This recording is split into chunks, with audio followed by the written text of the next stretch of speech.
Nós somos do Comitê 88 do Grupo Mulheres do Brasil. Esse comitê ele foi criado em 2005 e a finalidade do comitê é elevar o número de mulheres em conselho. E hoje o tema vai ser cotas, né? A gente vai falar um pouquinho sobre essa medida tão importante para a gente poder alcançar esse objetivo maior. Bom, eu gostaria que as protagonistas da live de hoje se apresentassem, falassem um pouquinho da sua trajetória para quem está aí assistindo. Obrigada. Bom, eu posso começar. Eu sou Ana Cristina Moraes, eu estou no Grupo Mulheres do Brasil já há acho que uns 5, 6 anos. Estou no Grupo 88, onde a gente até já trabalhou em algumas alterações aí do PLS, que trata de cotas para mulheres em empresas públicas e sociedades de economia mista. Bom, eu sou advogada, eu fiz direito, eu sou carioca, no Rio, trabalhei muitos anos em escritório de advocacia e fiz mestrado, fiz LLM na Columbia, em Nova York, trabalhei em escritório em Nova York e hoje sou sócia de um escritório Mundo de Advogados em São Paulo. Eu trabalho com fusões e aquisições e direito societário de uma maneira geral. Boa noite, já, né? Eu sou Carmen Sfeir, sou chilena, mas moro no Brasil já há alguns anos. Sou advogada também, no Chile, aqui também no Brasil, tenho a minha OAB, e sou solicitor na Inglaterra e no País de Gales. Eu tenho mestrado na Duke University, e eu tenho experiência na advocacia, tanto em escritório de advocacia, que foi o começo da minha carreira, com litígios, e logo a parte comercial, contratual, e daí eu passei a parte das fusões e aquisições, que é minha Ana, e a indústria. Eu tenho uma carreira na indústria bastante importante. Eu trabalhei para empresas do Grupo MAN, para a Latam Linhas Aéreas e também para a Volkswagen da Alemanha e aqui no Brasil. Ok, que bom. Janda? Olá, eu sou Jandara C. Araújo, sou voluntária do Grupo Mulheres do Brasil, atuo no Comitê de Igualdade Racial e também no 88, e sempre que posso também estou no combate à violência. Esses 3 temas, para mim, eles estão interligados. Hoje eu estou, né, como subsecretária estadual de empreendedorismo, sou professora, empreendedora, e falar de cotas para mim, um tema fundamental para a gente começar de verdade a transformar, né? Então, eu costumo falar, eu como cota da cota, esse tema para mim é fundamental para poder a gente começar a aprofundar essa discussão e começar a mudar, né? Além da lei, a gente tem que ir um pouquinho além. Ótimo, você falou bem, né? Cota da cota, é exatamente isso. Bom, meu nome é Andréa Ramos, eu ainda não tinha me apresentado, faço parte do Grupo Mulheres do Brasil há cerca de 3 anos, além do Comitê 88, eu também participo, agora comecei a atuar um pouco mais no Comitê de Expansão e no Comitê de Igualdade Racial. Bom, eu vou fazer a primeira pergunta para vocês, que eu acredito que é quando a gente começa a pensar um pouco, né, no mecanismo de cota mesmo para fazer a diferença. Então, a minha pergunta é, qual a importância das cotas para o alcance da equidade com relação ao gênero? Bom, eu posso começar respondendo.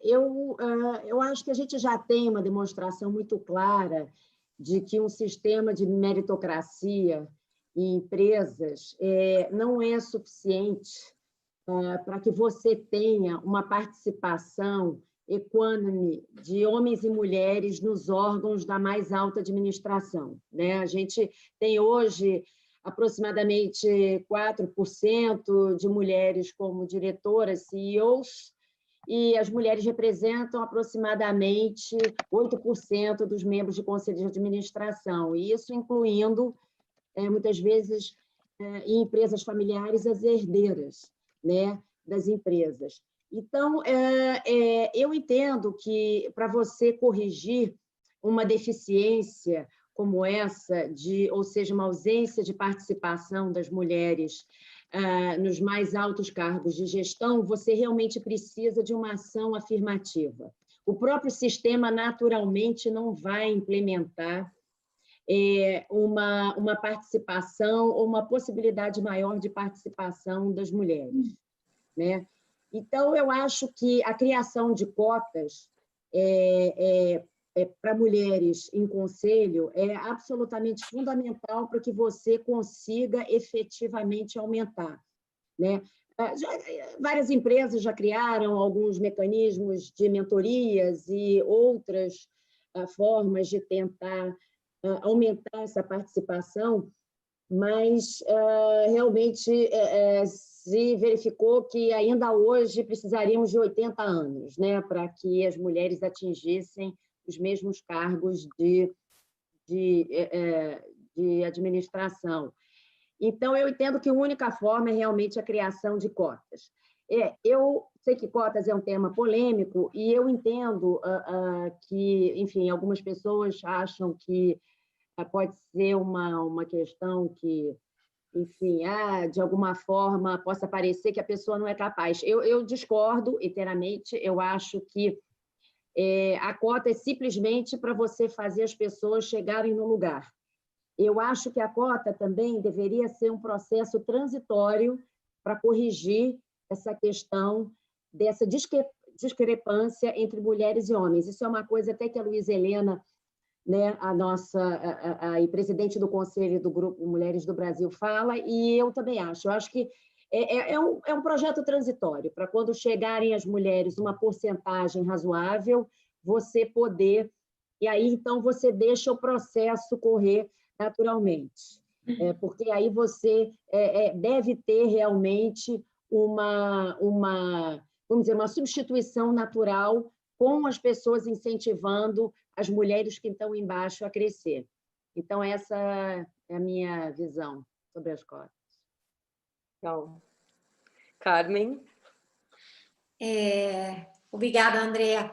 Bom, eu esqueci de comentar na minha apresentação que eu participo do Comitê 88, mais ou menos há 2 ou 3 anos, e que esse é um assunto recorrente, naturalmente, nas discussões.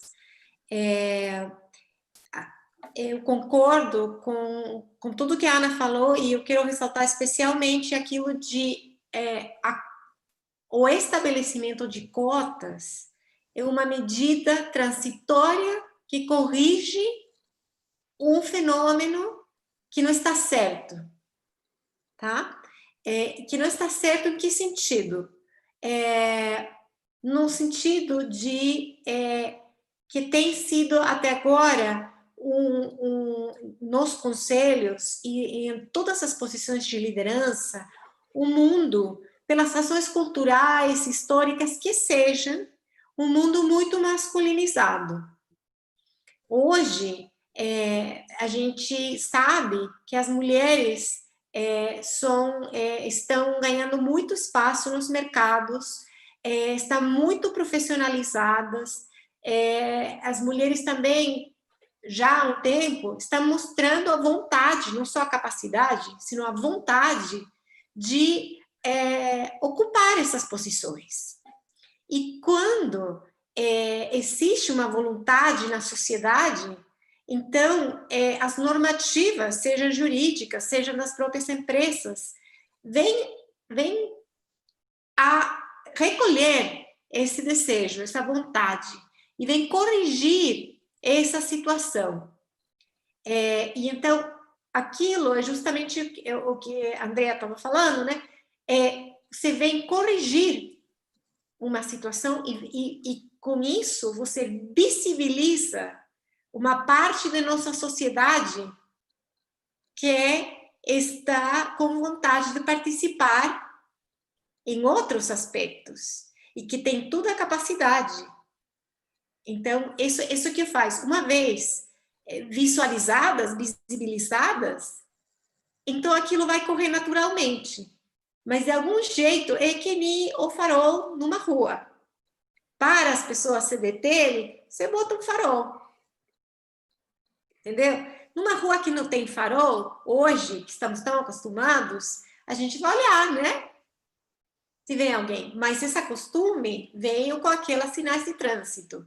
E isso aqui é o mesmo. Estamos conduzindo nossa sociedade para ser o que todos queremos que seja. Ótimo. E até a Ana mencionou, né? 80 anos, hoje já superamos essa marca, infelizmente, né? São cerca de 257 anos para a equidade salarial e supera já a marca de 100 e creio que 150 anos para a gente chegar à equidade em conselho. Então, a gente está falando aí infelizmente, de uma continuidade, né, dessa desigualdade. E você, Janda? Andaram piorando, né, Andréia? O ponto é que, na verdade, andaram piorando. O que a gente tem aí, vamos falar de cotas, né? Eu acho que a gente tem um referencial de modelo bem-sucedido no Brasil, que foi a questão das cotas raciais. Quando a gente fala de transpor e diminuir desigualdade, você precisa de um agente catalisador. As cotas, na verdade, elas servem como agente catalisador de um processo de mudança estrutural. Porque o que a gente está falando em termos de desigualdade de gênero é estrutural.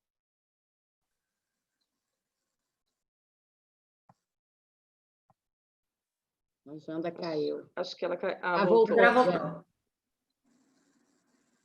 Mas ela está... Bom, vamos lá, eu vou voltar. Como eu estava falando, a questão das cotas, ela é principalmente um fator de catalisador para poder a gente conseguir fazer uma mudança, e o problema que é estrutural. Temos vários exemplos do benefício de quando você estabelece cotas. Os números já falam por si. Se a gente estava falando de 80 anos e hoje praticamente a gente dobrou o tempo para diminuir a desigualdade, é sinal de que, se nós não tivermos um agente catalisador, né, a gente saiu de 80 para 157 anos. Se realmente a gente não tiver, né, um agente catalisador de mudança que se imponha para que as diferenças diminuam, e aí, a partir disso, a gente possa discutir meritocracia, que é um conceito utilizado de forma errônea no Brasil. Na verdade, a gente usa o conceito de meritocracia no Brasil para permanecer o status quo. Isso serve para qualquer ponto de...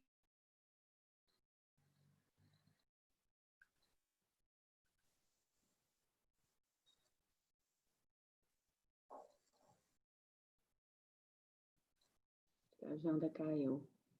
Caiu. Agora retornou. A gente não está te ouvindo, Janda. Eu acho que todo mundo conseguiu ouvir a primeira parte, né? Deu para ouvir bem. Sim. Então, deixa eu só fazer uma mudança aqui rápida, só para a gente garantir que não aconteça mais. Então, é muito importante a gente ter essa... Travou novamente. Ai. Esse horário, infelizmente, às vezes pode acontecer de uma instabilidade. Sim. Janda, está ouvindo? Vocês estão conseguindo me ouvir bem? Agora voltou. Você tinha ficado, você tinha caído. Então, a gente tem... Mas o que a gente fala de mérito, cotas, que as pessoas elas vão ligar. Porque toda vez que a gente vai discutir cota, seja qual modelo de cota as pessoas falam que o mercado vai ajustar e vem com discurso mérito. E, na prática, não é isso que acontece, né? Não existe um ajuste natural. Então, o que eu vou falando, eu entendo que cota ela é fundamental por ser um fator catalisador de mudança, de um processo estrutural, porque a desigualdade de gênero no Brasil é estrutural. E os assuntos, né? A gente tem a questão cultural, que não é só nossa. Nós temos uma situação também de violência, né, e de desigualdade em todos, desigualdade de salarial, violência impactando no desempenho das mulheres, a gente não ter políticas efetivas, né, para mulheres que depois da maternidade para continuarem no corporativo, uma série de posições estruturais que pedem, inclusive, o avanço da carreira, né? As mulheres vão na carreira. Então, a gente pensa na importância de algumas referências, o que aconteceu na Califórnia com a aprovação da lei e em outros países, né? O impacto disso. Janda, o seu áudio, ele está ruim. Vocês estão conseguindo ouvir? Eu não estou ouvindo, está cortando. Está cortando, sim. Saiu. Caiu. Está com uma dificuldade de manter, né, a conexão. Vou esperar um pouquinho, se eu não conseguir retornar, a gente tenta o próximo ponto desse debate e a gente introduz novamente a Janda. Façamos isso, então. Bom, seguindo um pouco com o que a gente estava mencionando com relação aos sistemas de cotas, o que de mecanismos vocês podem exemplificar? Como que hoje, por exemplo, no mundo corporativo, a gente poderia dar exemplos de introdução do sistema de cotas? Carmen, você quer começar dessa vez? Claro, prazer. Olha, antes de qualquer mecanismo, precisamos de uma vontade, tá? A vontade das mulheres de participar de posições de liderança e a capacidade delas para aquilo, já falamos, existe. Agora, uma empresa não é só dirigida por mulheres. Então, precisa existir uma vontade da estratégia, da visão geral da companhia, o presidente, os vice-presidentes, incluindo especialmente RH, de criar essas oportunidades, de criar essa visibilidade, de corrigir esse problema. Existindo isso, é bastante simples. Você, dentro dos valores da empresa, se você tem diversidade e integração, então você, simplesmente, em consequência com isso, você vai estabelecer algumas metas, tá? Eu acho que a cota, por ser uma medida que para muitos é polêmica, tem que ser introduzida com delicadeza e com respeito e paulatinamente, tá? Se você simplesmente de hoje para amanhã tenta implantar uma paridade, não sei se vai funcionar, e vai depender muito da mentalidade daquela empresa. Se uma empresa finlandesa e uma filha brasileira da empresa finlandesa aqui no Brasil, isso não vai ter problema nenhum, porque para eles não é surpresa. Mas sendo uma empresa 100% brasileira, e eu vou me arriscar e falar assim, 100% chilena, que sou chilena, aquilo não vai acontecer. Porque existe uma história, uma mentalidade, uma educação que vem dos lares que faz com que aquilo não esteja acontecendo naturalmente. Então, se não está acontecendo naturalmente, eu vou impor, eu tenho que envolver a todos os que vão ser afetados por essa mudança. Esse é um assunto muito importante para dar validade. Então, eu tenho que, na minha opinião, ter a vontade de quem se dirige em empresa, ter uma preparação e um engajamento das pessoas da empresa, com treinamento, com sensibilização, para que o momento em que a cota ser implantada, as pessoas estejam bem informadas, preparadas e tenham tido tempo de internalizar o que vai acontecer. Precisa existir também um acompanhamento profissional do que aquela implantação significa naquela empresa. e permanentes avaliações de ajustes do que vai estar acontecendo, porque vão acontecer alguns conflitos, alguém vai sentir que está injustiçado, porque agora para a mesma vaga ele tem que concorrer com mulheres que antes aquilo não existia, vai ter essa discussão da meritocracia que a Janda estava falando, e que é bem importante. Na parte da meritocracia, eu queria fazer um pequeno parênteses para compartilhar o seguinte. A meritocracia se basa em que todos temos os mesmos méritos. Em que, se você trabalha duro para conseguir uma posição, então você tem direito. Eu quero ir um pouquinho mais para trás. O que é trabalhar duro? Porque, sabe, as pessoas que têm uma família que não tem apretos econômicos, que conseguiram ir para a faculdade, que não tiveram problemas para comprar seus livros, nem para se alimentar, que trabalham duro, tem um mérito. Mas tem pessoas que começaram um pouquinho antes, né?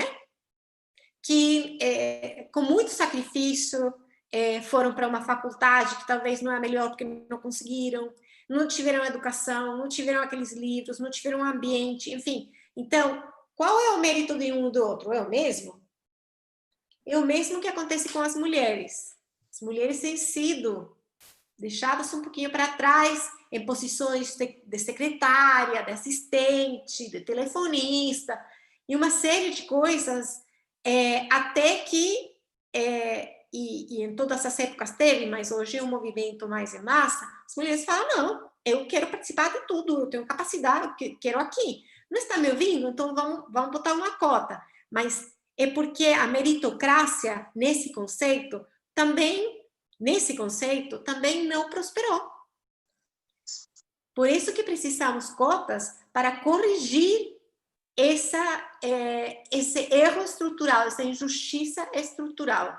E eu acho que uma forma é aquela que eu descrevi, preparando o pessoal, educando, monitorando e impondo cotas gradualmente, o melhor possível para visibilizar e para flexibilizar. É isso. Entendi. Perfeito, Carmen. Carmen, adorei a sua complementação. Vocês estão me ouvindo bem agora? Perfeito. Sim, agora a gente está te ouvindo. Obrigada, Janda. E assim, só complementando o que você falou de meritocracia, a gente tem que partir até da questão da etimologia da palavra, né? De meritum, né? Que é uma palavra de origem grega, mérito significa, né, de mérito. Seu microfone está fechado, Janda. Para de me desativar o mudo, gente. Estão ativando meu mudo automático. Ah. O seguinte, vou repetir, porque acho que é fundamental a gente conhecer a etimologia das palavras que a gente aplica, né?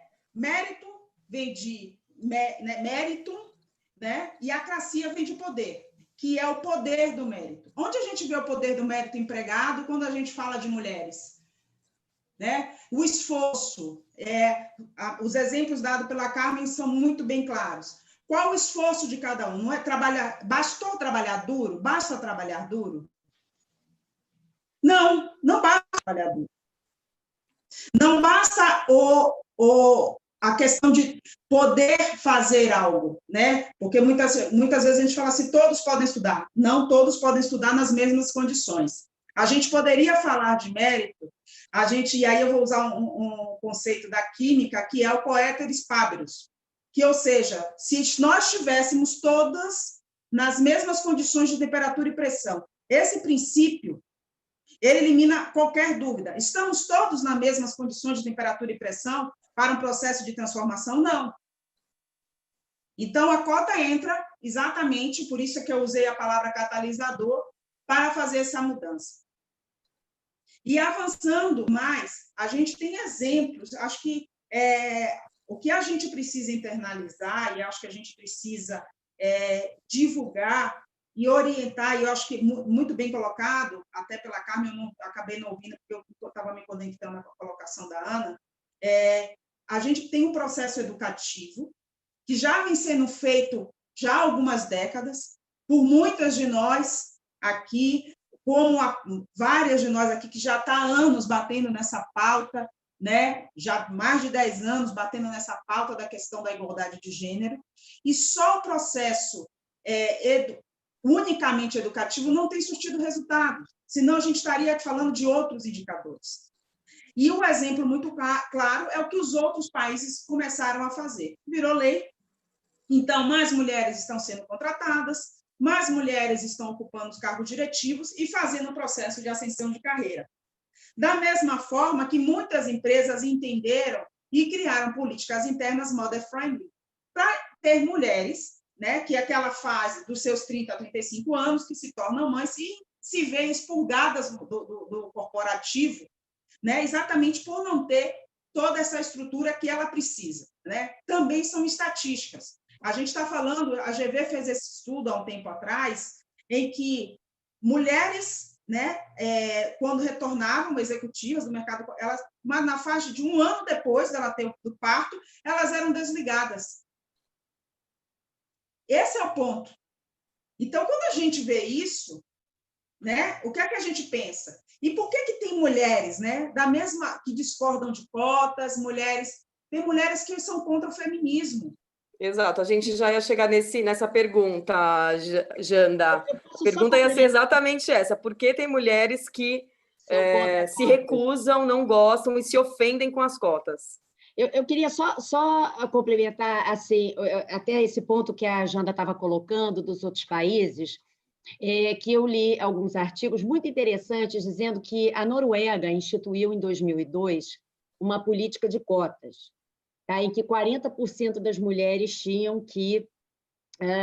o conselho de administração das empresas pertencentes a um certo grau da bolsa, de um certo tamanho, tinham que ter 40% de conselho, de mulheres no conselho. Eles verificaram que, em 2006, eles tinham avançado pouquíssimo, mesmo com essa regra. O que acontece? A regra não tinha uma sanção.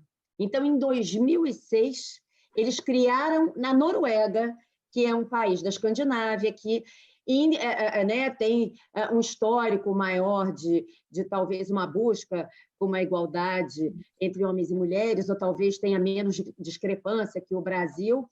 E na Noruega, só com a criação de uma norma com sanção para as empresas é que eles conseguiram atingir o percentual de 40% de mulheres no conselho. Também eu queria só dizer que a Itália e a França também criaram essas mesmas normas e criaram em 2011 essa mesma norma, a Itália com 30%, e em 2019 a Itália já tinha 33% de mulheres no conselho, a norma com sanção. A França, a mesma coisa, criou a norma com sanção, e hoje você já tem mais de 40% de mulheres no conselho, também uma norma com sanção. Então, eu concordo, Carmen, que a gente tem que fazer a coisa tem que ser educativa. Eu acho que a gente tem que fazer uma coisa, alguma espécie de transição, tem que ser uma mudança paulatina, mas eu acho que é muito difícil você conseguir implementar realmente a cota dentro das empresas se não existir uma norma e essa norma não tiver uma sanção. É uma verdade. E tem outra coisa que a gente precisa... Eu acho que, se tiver atrelada a resultado, se tiver atrelada a bônus, a gente consegue mudar. Porque, assim, beleza, será que precisa da lei? Ou as empresas podem ter uma ação proativa e começar a estabelecer metas de diversidade. E aí os executivos tiverem os seus resultados atrelados a esse percentual de diversidade. Então, são exercícios que a gente precisa pensar, além da lei, né? Dê o nome que quiser, meta, né? O que eles quiserem, mas é muito importante a gente começar a pautar isso. E o que é mais bizarro, quando a gente faz essa reflexão, é que todo mundo sabe que mais diversidade em todas as esferas E aí é muito importante a gente pontuar, porque a gente fala que as mulheres, a galera quer colocar só mulher na base.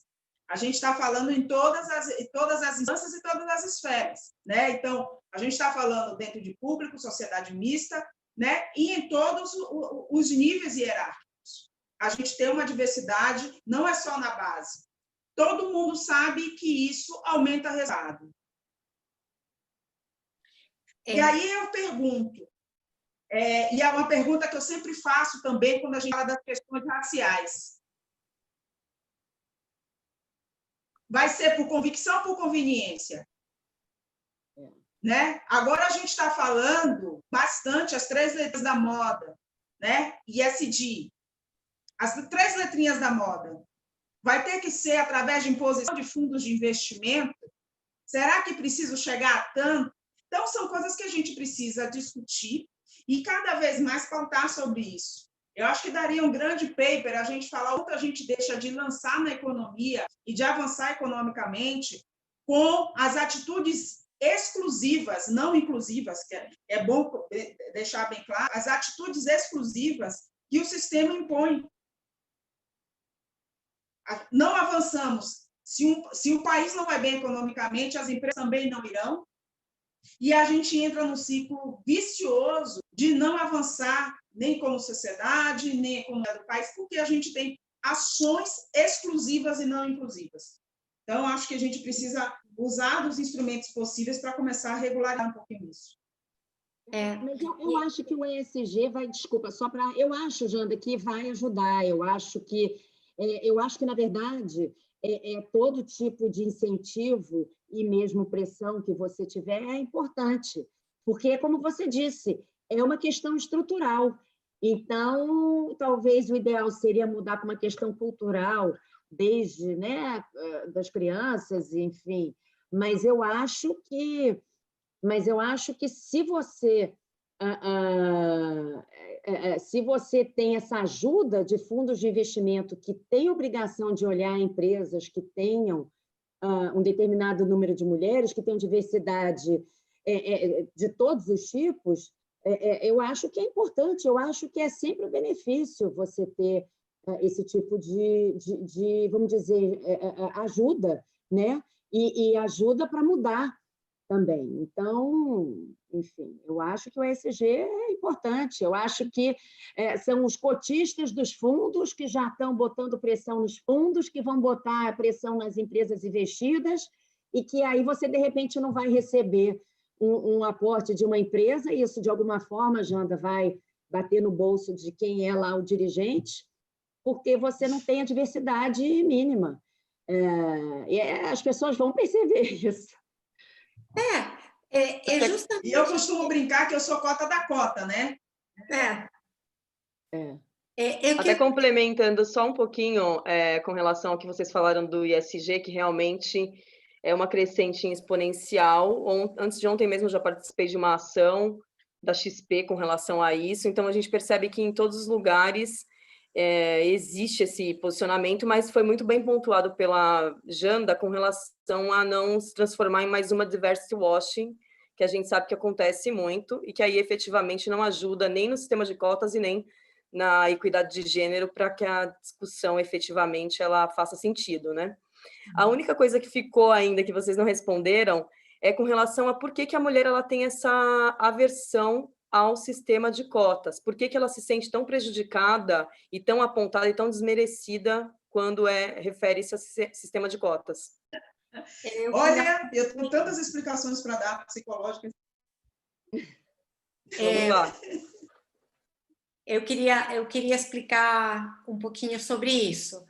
Eu acho que tem várias coisas. Eu acho que a primeira é que geralmente são aquelas mulheres que acreditam na meritocracia do jeito tradicional, que ainda estão coladas com não, eu não quero ser a representação de, né? Eu já fui em muitos sentidos. E aí você, como mulher, como executiva, você tem a opção de decidir como você vai enfrentar esse desafio. Porque eu sim vou falar uma coisa aqui, e é o seguinte, vão ter pessoas que vão te falar que você é a cota. Vai ter pessoas que vão falar para você que você não vale, que você está aí porque você está cumprindo com uma diretriz imposta pela empresa. Mas vamos pensar, a vida profissional das mulheres já é sofrida. Cada vez que você sube um peldaño, o ar fica mais fino, sabe? Custa mais respirar. Agora, quando uma mulher faz isso, sempre vai, como sem cota, ter pessoas que vão falar para você que você é uma impostora, que você não merece estar onde você está, sabe? E sabe o que? Muitas mulheres acreditam. E muitas mulheres acreditamos em um determinado momento.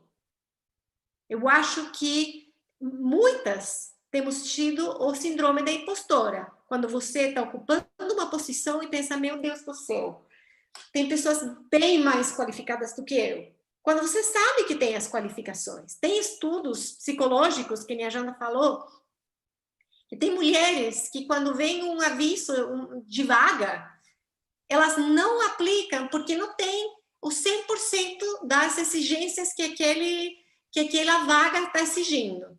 Um homem, cumprindo com 2, ele vai. Porque culturalmente temos recebido estímulos diferentes. Então, por que uma mulher se opõe às cotas?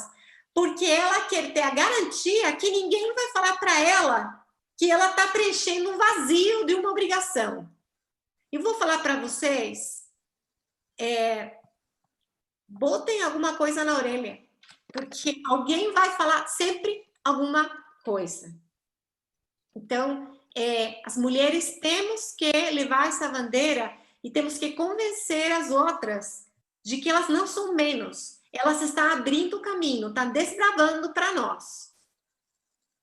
Eu já estive, primeira mulher latino-americana, no alto management de uma companhia que é a Volkswagen, que está na Bolsa da Alemanha, só tem 30 empresas na Bolsa da Alemanha. Eu fui a primeira mulher latina lá. O que eu vi? Coisas boas? Muitas. Coisas não tão gostosas? Também. Mas assim, faz parte até que seja normal. É isso. Verdade. A Denise até comentou aqui, realmente talvez seja medo de ser desvalorizada. Muitas de nós, né, sempre temos essa preocupação. Ana, Janda. Olha, de novo, a gente volta para uma questão social, cultural nossa, né? É cultural. Ela não tem só medo de ser cota, né? Quantas mulheres a gente conhece, fala que odeia feminismo e ela nem sabe o que é. Ela acha que o feminismo é contra os homens. Quando a gente fala de cota para mulheres, ela é mais ou menos, entra tudo nesse bolo. Na cabeça dela, quantas mulheres, e mulheres que, inclusive, falam que pautam a questão da equidade de gênero e, ao mesmo tempo, diz que odeia feminismo. Então, existe uma dicotomia muito louca, né? É uma pura dicotomia, é muito louco isso que a gente está falando. A pessoa vai, se posiciona, né, em função e é contra odeia o feminismo. A gente não conhece o que a gente fala. E aí eu falo de uma geral. A síndrome da impostora, ela vai passar e a gente vai ser questionado, todo mundo vai ser questionado das suas qualificações. Qualquer mulher é questionada em várias instâncias, em qualquer momento da carreira. Exatamente pela questão cultural, né? Existem as críticas até de apelo sexual, né? Ofendendo essa mulher. Isso também a gente não pode jogar, não dar luz a esse tema, né? De que muitas vezes essa questão da síndrome da impostora pauta até a honra, vamos dizer assim, dessa mulher, porque chegam a sugerir que ela teve algum relacionamento internamente para conseguir algo. Então, quem vai dizer, precisa entender primeiro o que essa pessoa quer, da vida dela, qual é o propósito dela, e o papel como a Carmen falou, de ser a desbravadora. E o que você faz quando alcança determinada posição de poder? A gente tem também que discutir isso, né? Beleza, eu fui a primeira que eu trouxe. Eu fui a top, a head, quantas mulheres eu ajudei a vir também para aumentar a base? Porque só fica sozinha hoje quem quer. Você só se vê sozinha em determinadas posições porque você quer. Se a gente estiver preparado para isso, ocupou a posição, consegue trazer mais. Então, até porque não é uma posição figurativa de rainha da Inglaterra. Quando você assume uma cargo de direção executiva, você assume uma liderança, você não está ali como rainha da Inglaterra e você pode ser ator de mudança também. Então, a gente precisa deixar muito claro isso, né? Primeiro, eu acho mais do que nunca, a gente tem ainda o dever de falar e explicar o que é essa luta por igualdade, né, de direitos, de estar e de ser, né, que o feminismo falta. Quando a gente, inclusive, fala de cotas, a gente também é uma causa. Gente, quem não entender que falar de cotas e cota de mulheres, conselho e feminino está ligado, a gente precisa dar umas 10 casas para explicar todos esses conceitos, né, como as coisas estão relacionadas. Mas é muito importante a gente ter essa visão e fortalecer, chega, de que ela, mesmo sendo única, pode ser agente de transformação. A gente transforma o mundo do nosso microambiente, dentro da nossa micro-relação. Eu falando assim, micro-relação, você começa mudando no seu prédio, você começa mudando na sua casa, no seu setor, e aí você consegue fazendo essa onda de mudança. Tá? Mas a única hoje, eu falo assim, você ser única é uma opção.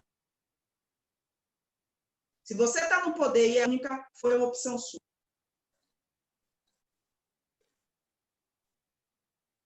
Como a gente já está quase às 7 da noite, já passou muito rápido, nem percebi esse tempo, e tá sendo muito proveitoso esse papo. Uma pergunta que eu ia fazer para vocês no momento em que a gente consegue elevar esse patamar, e aí a gente já torna que a mulher, a posição da mulher em liderança já seja um pouco mais massiva, ou seja, teremos mais mulheres tomando efetivamente decisões, quando essas mulheres chegarem de fato num volume em conselhos, o que muda? Qual que é a percepção de vocês? Posso começar? Claro. Muda tudo, Andrea. Muda tudo. Quando você tem pessoas diferentes no conselho de administração, as decisões, as ideias, os processos, tudo muda. Eu vou dar um exemplo da vida real, tá? Eu morei 8 anos e meio na Alemanha, trabalhando na indústria alemã, rodeada de homens, normalmente engenheiros, com que a gente ia fazer um projeto, enfim. Quando você tem um board, depois vim para o Brasil também, e o board sempre masculino, né?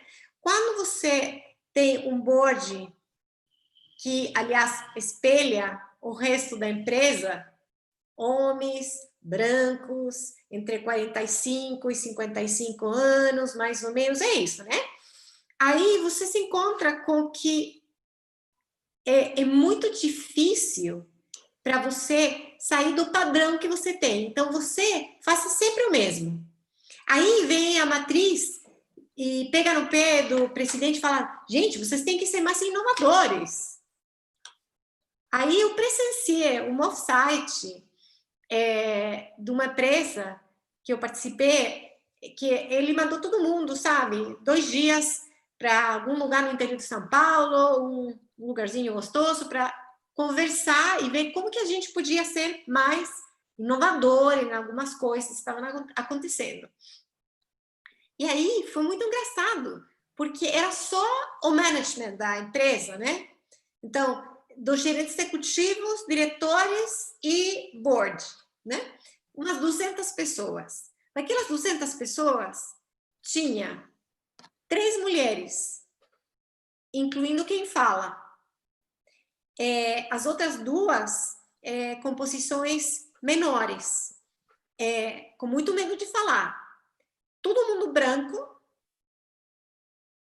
e naquela faixa etária que eu falei. Então, muito difícil fazer uma contribuição que seja recebida quando você está em uma ausência ou numa minoria tão aplastante.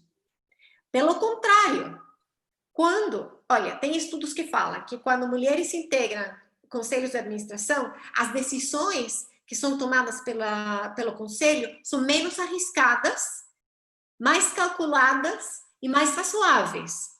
Tem estudos que falam que aumenta a produtividade da empresa. Tem estudos que falam que as pessoas começam a ter melhor comunicação. E assim por diante. Então, o que muda? Absolutamente tudo. Muda a perspectiva? Muda imediatamente? Não. É que nem a água, sabe? Aos poucos. Mas muda imediatamente quando você insere o elemento diversidade. Diversidade, naturalmente, não são mulheres. Hoje estamos falando em cotas de mulheres. Amanhã podemos falar em cotas de raça, em cotas de discapacitados, LGBT e assim por diante. Mais diversa, a empresa mais diversa é a empresa mais eficiente, mais criativa. E também, eu gostaria de falar, mais tolerante. Uma virtude que estamos precisando. Eu concordo, Carmen, em gênero, número e grau, o que você falou. Eu sou advogada, eu trabalho no escritório de advocacia, mas eu posso te dizer que a diversidade, mesmo numa empresa que não é uma indústria masculina, mas a diversidade numa empresa de prestação de serviços, como é um escritório de advocacia, faz muita diferença. Né? Do início ao fim, na maneira que você fala, as pessoas que você trata, que você contrata, os seus procedimentos.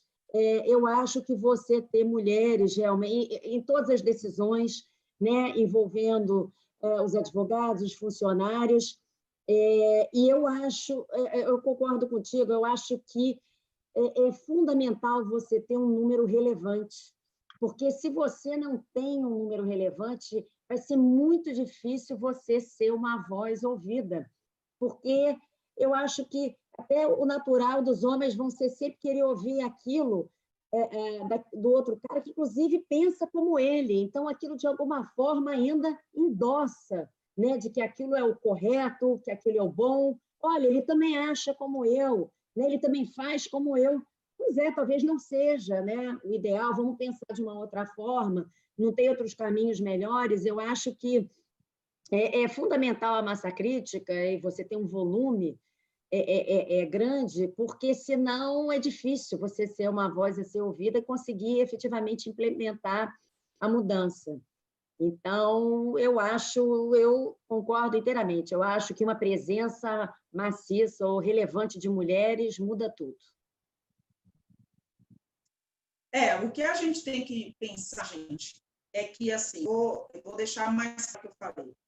Você só fica única porque você consegue mudar, sim, pelo menos no seu microambiente. Obviamente, você não muda uma estrutura toda do dia para a noite. Mas o pequeno poder que você tiver, você consegue fazer pequenas transformações. O que a gente vê em muitos casos, tá? E aí você tem até um processo seletivo da própria equipe. Você começa a fazer pequenas mudanças. Então, se você está falando, a gente está falando de conselho, mas antes de chegar no conselho, você tem toda uma estrutura, né, hierárquica ou não dentro da organização, que permite que a gente fazendo esses olhares. Até porque, para chegar no conselho, ninguém nasce em conselho, né? A gente tem que pensar também. Ninguém brota no conselho, né? A posição de conselheiro é uma construção, né? E a gente precisa falar sobre isso, é uma construção. Não é a pessoa que, apesar de estar mudando, obviamente, a questão da idade, de gênero, até de atividade, vem passando por uma mudança. Empresas mais focadas em tecnologia, empresas startups, você já tem os conselheiros que não são os conselheiros de padrão, você já começa a diversidade inclusive, nisso, acho que a gente precisa também ter esse olhar. Todo mundo, todas as pessoas, elas são agentes de transformação, em maior ou menor grau. Em maior ou menor grau. Obviamente que para a transformação ela seja exponencial e a gente seja garantida, você precisa construir massa crítica. Por isso, até que a gente olha o modelo de cotas e o que a gente vem avançando. Eu usei o modelo de cota racial como referência no Brasil para você começar a ter um avanço, tem 15 anos. 15 anos. Ainda é hiperdiscutido. Só tem 15 anos. Tá? E ainda é bastante discutido, muitas pessoas não concordam e tudo mais. Então, mas você já vê uma transformação de base. Da mesma forma, a gente falando do conselho. Então, a gente tem que pensar que todo mundo pode fazer transformação, se você é uma gestora, se você é uma diretora, ou se você está no conselho. Porque o conselho, existem comitês, comitê de RH, comitê fiscal. Então, a gente tem outras estruturas, você começa a inserir uma crítica. Não necessariamente a principal cadeira do bolo. E é muito importante a gente começar a construir tudo que compõe um conselho e, muitas vezes, começar a colocar nesses pontos. Se sentou na cadeira principal do board de administração, pode conseguir, com certeza, né, recomendar um comitê para um conselho fiscal, ou para um comitê dentro do comitê de RH, um comitê XYZ. Então, eu acredito muito que a gente precisa ter essa cota ou meta, né? A gente está falando de lei, mas assim, seria a lei de cotas, mas a gente pode, as empresas podem internamente desenvolver uma política real, principalmente pelo G de governança, né? Pelo S de sustentabilidade, voltando lá para o conceito de agir, que isso não vai voltar mais. A gente está falando de empresas do sistema B, empresas mais humanizadas. Então, a gente precisa começar a olhar o que vem, o que está vindo, né? Ou que já foi. E quando a gente olha, olhando por esse prisma, nós temos, sim, cada uma de nós, um papel fundamental. E aí, eu sempre faço essa pergunta, né? Ontem, na última, na conversa com a Denise, com a Maria Fernanda, eu falei, a gente precisa, efetivamente, o on-the-top. Toda vez que aparece uma oportunidade, a Denise é campeã aqui na indicação de mulheres, né, dentro do nosso grupo. Mas, todas as vezes, todos nós, em um exercício nosso, a gente tem que ter uma listinha de mulheres para indicar. Para começar a fazer essa transformação de uma forma mínima, é trabalho de formiguinha, né? O que eu estou falando. Mas se a gente começa a fazer isso, porque todas nós aqui recebemos um pedido dia ou outro, você conhece um gestor, você conhece um diretor para tal área, para tal função. E aí, se você não tem lista de 5 mulheres para indicar, então começa a dar uma olhada, porque a gente está propagando exatamente o que a gente encontra. Né? A gente está indicando só homens, muitas vezes. E aí a gente não serve de referência para a transformação que a gente quer. Esse é um dos pontos que eu falo, que cada pessoa é um agente de transformação, né? Tendo essa visão. E só trabalhar duro é uma grande lenda, porque se só trabalhar duro fosse resultado, a gente já tem um monte de gente milionária, né? O gari ia ser milionário, a empregada doméstica ia ser milionária, né? Né? Porque o conceito de trabalhador, aliás, nós mulheres iríamos ganhar o dobro, né? Não 30% menos, né? Porque temos jornadas múltiplas. E conseguimos fazer a mesma entrega e até mais do que os homens em algumas ações. Então, se a gente fosse pensar só no trabalho duro, a gente estava ganhando bem mais, né? Bom, foi muito pertinente o seu ponto, Janda, com relação a observar o pipeline, porque a gente sabe que, como você mesmo falou, uma mulher não brota para ter uma posição em conselho. Ela teve que construir efetivamente isso e ela tem que criar um universo de stakeholders que vai ajudar ela a chegar até esse topo. Bom, como a gente está chegando ao final do nosso bate-papo, e que está sendo bem interessante. Eu gostaria de pedir para cada uma de vocês falar um pouquinho, deixar uma mensagem, um contexto sobre essa questão de cotas para o público que está assistindo e até como um incentivo, né? Acho que a gente está nesse momento aí de pandemia ainda, a gente comentou um pouco sobre isso no começo, muitas coisas ainda vão mudar no mercado, e eu acredito que diálogos assim só vão poder agregar valor e fazer com que a gente faça melhores escolhas. Carmen, você quer começar? Claro, um prazer. Olha, a minha mensagem seria a seguinte: quando você fica muito desesperada e muito desesperançada, desencorajada, que as coisas não vão dar certo, respire, tome a mão de outra mulher desbravadora, faz uma pausa e continue. Continue, porque nossas vovós fizeram isso de algum jeito, nossas mães. Nós devemos isso para nossas filhas e para todas aquelas mulheres que vêm. Isso aqui é um empenho para fazer nossa sociedade melhor e mais justa. Não é uma luta só feminina. Os homens sabem, estão cientes que isso vai beneficiar todo mundo. Só que a costume, pelo menos a costume, é muito pesada. Então, não desista. Só pause e continue. É isso.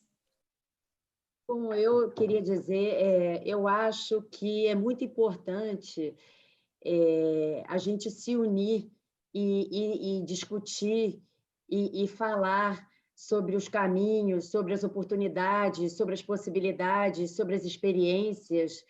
Eu acho que a gente tentar resolver sozinha ou de alguma forma, enfim, não resolve. Eu acho que é muito importante as mulheres se unirem, conversa com a sua amiga que é contra a cota, você chama as suas amigas para se engajarem em questões femininas, conversa sobre as questões femininas. Eu acho que muitas vezes tem muita gente querendo falar de muita coisa e com muita dúvida, mas às vezes até com algum receio ou, enfim, com alguma preocupação de mostrar alguma fraqueza em dúvidas e, enfim, possibilidades. Então, o que eu acho importante até nesse momento de pandemia é a gente se unir mesmo e conversar e promover debates e pensar juntas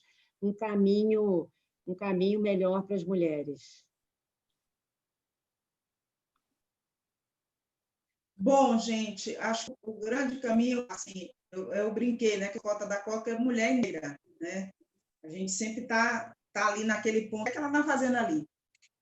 Uma das coisas muito importantes, uma tradição, a Carmen falou muito bem, lembrem das que vieram antes da gente. Lembrem das que vieram antes, porque assim, o ambiente era muito mais hostil. E como mulher negra, eu posso dizer o seguinte: quando eu passo para pensar na história das minhas ancestrais, eu vejo o quanto é importante a união e a rede de apoio. Eu acho que a gente está na rede de apoio, né? Nós somos, eu falo assim, é um privilégio que não é só nosso. Quem estiver assistindo, procura lá Mulheres do Brasil, se cadastra, vem, mas é uma grande rede de apoio. E é disso que a gente precisa. Primeiro, buscar apoio, né? A gente tem uma grande rede de apoio, buscar ajuda, ninguém está sozinho. E aí eu vou falar o que é o meu lugar nesse momento, quando eu penso na história das mulheres negras no Brasil, gente, que eu falo que até antes de surgir o termo feminismo, a gente fazia o feminismo para sobreviver. O nosso feminismo, ele era para a nossa família. Eu estou falando das minhas ancestrais, quando eu falo, por exemplo, de mulheres que se uniram em 1820, não eram mulheres negras que se uniram em 1820 para comprar a liberdade dos seus filhos e dos seus maridos e para ter vida digna. Lá atrás, elas conheciam esse modelo de rede de apoio, né? 1820. Então, as Irmandades das Mulheres Negras, elas são uma grande referência para a gente hoje de como se unir e como fazer a diferença. Você imagina que a minha bisavó, né, minha tataravó, era açoitada. Ela não tinha esse espaço, não tinha direito de fala, não tinha leis que a protegiam. Mas elas conseguiam se unir, mesmo num ambiente tão hostil, para fazer a transformação. Então, essa é uma grande diferença.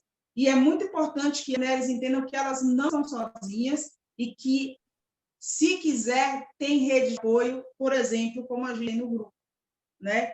É uma grande rede de apoio que está no Brasil e no mundo e que a gente pode transformar. Sim, essa união é o grande ponto de transformação. Denise acabou de colocar aqui que somos 51% da população. É verdade. E ainda Exatamente. a gente... Imagina, exatamente. A gente pode fazer muito juntas. Somos maioria, não somos minoria. Exato. Exatamente. Somos 51% da população e mãe dos outros 49%, né? Exato. Então, é esse poder que a gente precisa usar, né? Esse poder de estar, da presença, né? Da quase onipresença, né? A gente cria também os outros, convida a esposa, a mãe, filha, todos os outros. Então, esse é o nosso poder de transformação. E eu acredito demais na união. Juntas somos mais fortes. É. Bom, acredito que seja isso. Chegamos ao final dessa nossa edição. Eu agradeço a vocês por terem participado, agradeço também ao Comitê 88 por dar essa oportunidade de a gente trazer esse discurso que é tão pertinente e tão importante. E como a Janda mencionou, é muito importante ter uma rede de apoio. O Grupo Mulheres do Brasil, ele faz esse trabalho primoroso, são 100 agora núcleos, então tem uma capilaridade gigante, consegue atender as mulheres em todo o território nacional, internacional também, e a gente precisa prestar atenção nessas iniciativas, né? Nós, como mulheres, a gente também precisa se ajudar, falar umas com as outras, eu acho que esse é o nosso caminho.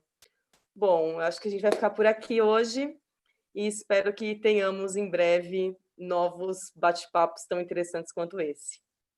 Obrigada. Boa noite, gente. Boa noite. Obrigada. Gente. Boa noite. Muito obrigada. Noite, obrigada. Obrigada a todo mundo que acompanhou. Massa. Obrigada a todos.